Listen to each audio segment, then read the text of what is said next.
In the previous episode of the entire Pokémon anime series, we learned about Ash Ketchum's adventures and exploits in the Kanto region.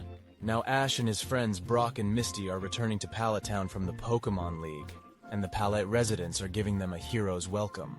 There, Professor Shoku, an esteemed Pokémon professor, presented Ash and his friends with a new mission to bring him a mysterious Pokémon from the distant island of Valencia to the distant Orange Islands. So as our friends start their journey, they face some unexpected challenges where the Pidgeot had to evolve into a mighty Pidgeot, which saved our friends from a herd of attacking Spyros and a very angry Firao.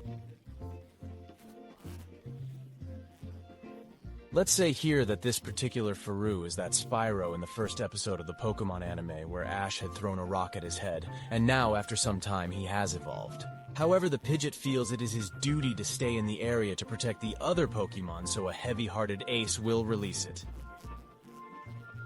So our friends continue their journey, and in a very unorthodox way. Not when I say unorthodox, I mean it collided with a real plane crash. Our friends will reach the island of Valencia. There, our friends will receive instructions on how to get to Professor Ivy's lab and pick up the mysterious Pokémon. Once they got there, Brock was excited to find that Professor Ivy and her team of scientists were as dedicated to raising Pokémon as he was. So he started thinking about staying on the island to continue his studies and become an even better breeder. After Ash gets the Pokémon also known as GS Ball from Professor Ivy, Brock decides to stay on the island. And so Ash and Misty start their way back home via a Zeppelin. However, their journey would not be easy at all, of course, due to Team Rocket, who ended up causing the Zeppelin to crash 2 out of 2 for the plane crashes so far. And now, lost in an unknown place, our friends will meet a new character, Tracy, who helped them save a sea bass that had washed up on the beach.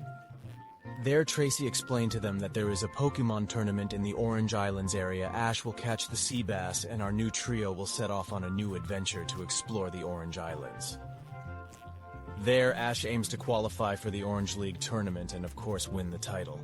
So as our friends arrive on Mikan Island, Ash discovers that the Orange Islands gyms were operating differently than he was used to.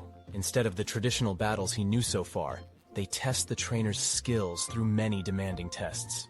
During the first test for his first Orange League emblem, Ash was determined to succeed, and with the help of his trusty Squirtle, he defeated Sissy gym leader Mikan and her partner in a shooting competition, while Ash's dog defeated Sissy's Blastoise, using its Ice Beam very skillfully, and thus Ash will win the Coral Eye badge, his first emblem for the Orange League. The journey will lead our friends to Mandarin Island, where they find themselves faced with a great mystery.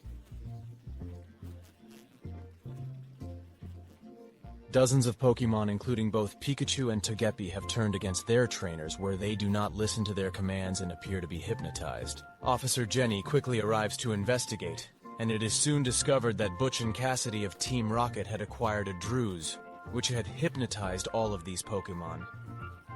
In a surprising turn of events, Jenny and James, Ash's longtime enemies, join forces with our friends to solve the mystery and save the Pokémon. Okay, they weren't doing it out of the goodness of their hearts, because Team Rocket's mind was also hypnotized. Jenny and James, being his friends, just wanted to help him. As our friends continue their journey, they will encounter some very interesting Pokémon, an Onix that has completely transformed into Crystal. Another adventure of our friends, Pinken Island, will bring them face to face with a lot of pink Pokémon, which for some reason due to a certain fruit, all the Pokémon on the island are pink. No, it's not Slay Guys, it's just pink. ASO Tracy and Misty will meet a sane Nurse Joy, who takes care of the Pokémon in the area, since many of these islands don't have their own Pokémon Center. So she invited our heroes to join her on her journey to help the sick and injured Pokémon of the islands. Over there, ASO learned from Nurse Joy that the next gym for the Orange League would be located on the idyllic Naval Island, so he decided to chart a course for that destination. So arriving at Naval Island, our friends will meet a trainer named Danny, who seems to also be the gym leader of the area. So Asta challenges him to claim his second Orange League emblem. For the test of this emblem, Asta first had to climb a mountain without the help of his Pokémon, and once he reached the top, he had to gather the right group of Pokémon to freeze the water of a water jet and build a bobble sled. It's something like Elky Throne Don't Waste, so he wins a race on it. Fortunately for Asta, even Charizard, albeit unwillingly, was able to offer his help, and Asta emerges victorious after a crazy fight, winning the coveted Sea Ruby badge. Our friends reach the 7 grapefruit islands, which, guess what? What were they full of? Yes, grapefruit trees, and what did these trees have on them? Of course they had giant grapefruits. So when it appeared that some thieves were stealing these precious fruits, Ace, Tracy, and Misty volunteered to help catch the culprits. To their surprise, the thieves turned out to be one giant insatiable Pokémon, Snorlax, which after a great adventure, he was killed by Ace himself. As ASO and Tracy set foot on the verdant shores of Marcotti Island, they couldn't contain their excitement, just like me. This island was known for its abundance of bug-type Pokémon. However, for Misty, as we had seen earlier with Caterpie, the prospect of encountering all these creepy and disgusting insects only brought her terror. Despite the resistance that Misty brought, our trio continued on, and soon came upon an injured Scyther that was in urgent need of medical attention. Medical attention, okay, of course, Ash will try to catch the Scyther to no avail. However, he won't let it get away with great skill. He manages to catch its same Scyther. And let me tell you something, I would really love Ash to have a Scyther because I think it's very cool, like a Pokémon. The journey continues for our heroes as they reach Mandarin Island. There, Ash managed to score 3 victories as he trained his Pokémon against other trainers. But his streak of success was soon to be interrupted when they met Prima, a formidable Pokémon trainer from Kanto's Elite Four. And before you go and write below in the comments that this woman's name is not Prima, her name is Lorelei. Yes, this woman is indeed named Lorelei in the games, but since her Japanese name is hyphenated for the English translation, they also had to come up with a hyphenated name to put them in to make it come out. Either way, it was a dream come true as he adored Prima for her mastery of water and ice Pokémon. Ash, having gained a lot of confidence from his previous victories, will challenge Prima to a battle, but unfortunately our young hero will eventually submit. Despite his failure, however, Ash will learn from Prima about the existence of a gym on the island of Travita, and so our heroes decide to go there in pursuit of greater challenges and greater victories. As our friends will reach Trovitopolis, the capital of, say, the island of Trovita, the ground suddenly gave way under their feet, and they found themselves falling into the dark depths of the city's sewers. But in this underground vessel, they were not alone. A monstrous creature feared and loathed by the townspeople lurks in the shadows. Ever brave and resourceful, Ash will summon Mac from Professor Oak's lab, as Mac is a Pokémon that literally doesn't live in the sewers. It's the sewer, to help him in this dangerous mission of exterminating the creature. To their surprise, the beast revealed itself to be a lost Bulbasaur, and Ash and his team were able to safely escort this little Pokémon to the surface and back to its trainer.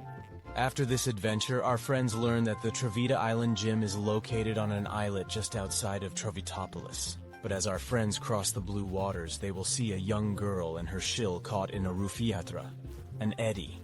Without any hesitation, Misty and the trusty Distario will jump into the troubled waters and save the girl and her Pokémon. The girl's brother will be watching this whole rescue with binoculars from Travita Island, and instead of the mutt going off to save his sister, he will let Misty do it. So the brother played with Misty's beauty and bravery and immediately fell in love with her. But what our heroes in this love story didn't know was that this was Ruby, the leader of the Travita Gym and Ash's next opponent. And thus begins the third battle for our hero's emblem. In this gym, the first challenge will be for Ash to complete some objectives through a moving boat, and then after achieving that, he will have to face Rudy in a 3-on-3 battle. An additional rule in this gym is that the 2 opponents must use Pokémon of the same type. So the first battle will be Rudy's Electabuzz and Pikachu. Then Rudy will take out an Executor and Ash will use his trusty Bulbasaur, while in the final battle Rudy will use a Starmie which knows electric attacks and Ash will drop Squirtle, which with a very powerful Hydro Pump, and then a Skull Bash. He manages to defeat Rudy and get the Spike Shell badge, his third emblem for the Orange League. At that point in the anime, for the first time, Charizard begins to recognize Ash's value as a trainer, but also love that he has for him. So in the episode, Charizard chills. Charizard hears his trainer for the first time, defeats a very powerful Poliwrath, and it looks like Charizard's problems are coming to an end. This is also where the events of the second Pokémon movie take place, the Power of One. But that's something we'll discuss in another video, as Ash can't summon Snorlax back in his Pokeball due to a malfunction. He and his companions face the difficult task of transporting the giant Pokémon who was already asleep over a mountain pass to the nearest Pokémon Center, eager to test his skills against the gym leader for the final emblem of the Orange League. Ash is surprised to learn that this gym leader was none other than the well-intentioned girl who had just helped him and his friends fend off a hidden patch from Team Rocket. This battle would also be Ash's first. Under the Double Battle's rules, and despite the new challenge, while it may have taken Charizard a long time to learn to work with Pikachu, Ash came out victorious, winning the Jade Star emblem, which guys is Ash's fourth and final emblem for the Orange League, stretching to Pamelo Island, the final destination for the Orange League, the Ash made. The difficult decision to send his Snorlax to Professor Oak's lab in exchange for one of Catty's bulls. What we didn't say in the previous episode is that Ash, when he was exploring Kanto, he succeeded and caught not one, not two, but 30 bulls, just like the whole Orange League challenge, so the final would be no different. In this league, you don't have to fight other contenders. You go straight to the champion of the island. So Ash is faced with Drake, the leader of the Orange Crew and the Supreme Gym Leader, in a 6-on-6 battle. In the first battle, Ash's Pikachu will manage to defeat E, a Pikachu. No guys, a Ditto. Drake doesn't have his god and will take out as his first Pokemon a Ditto, while then in the second and much harder battle, Squirtle will defeat Drake's Onix, but he hasn't had his last word. Gengar Drake proved to be a formidable opponent, dropping Ash's Lapras and confusing Tauros. Nevertheless, Ash undaunted will continue the battle against Drake's Venusaur with Tauros, which will triumph, and Drake's next Pokemon will be Electabuzz, which defeat Bulbasaur but will lose to Charizard along the way, with a powerful seismic toss, which guys is about to become his signature move. Ash's Charizard Ash is now down to 4 Drake's Pokemon.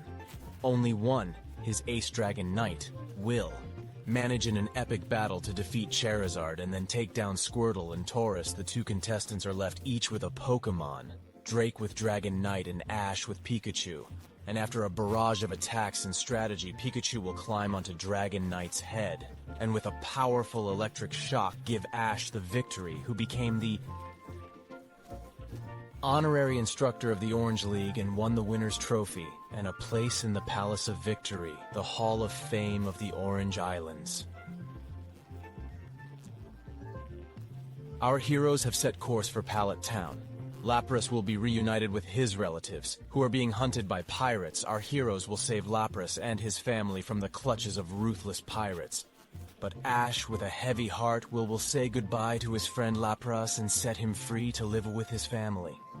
After returning to Pallet Town, Ash will encounter a wonderful surprise. His beloved friend Brock had left Professor Ivy and returned to Kanto. However, they did not get to enjoy this reunion as they discovered that Team Rocket had besieged Professor Oak's lab and stolen all the Pokeballs. Despite their best efforts, Ash and his friends fail to defeat Team Rocket and lose. Of course they beat them, just kidding. And then deliver the much talked about GS Ball to Professor Oak.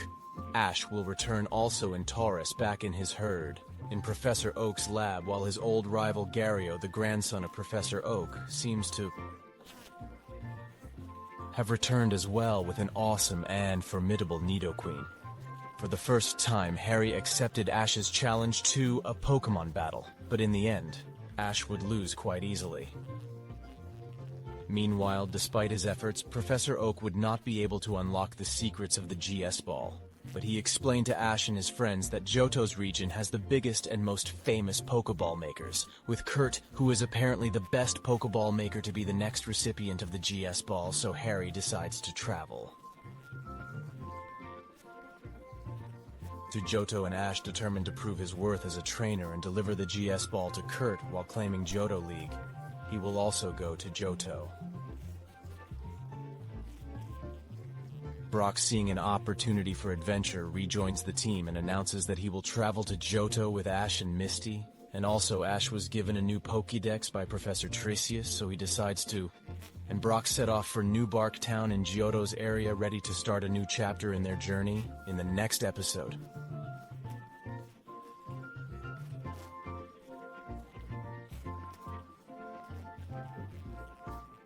Of the series, we will see all of Ash's adventures in Johto's area. So make sure you subscribe to the channel so you don't miss it, and give this a like video if you liked it. Until next time, good continuation.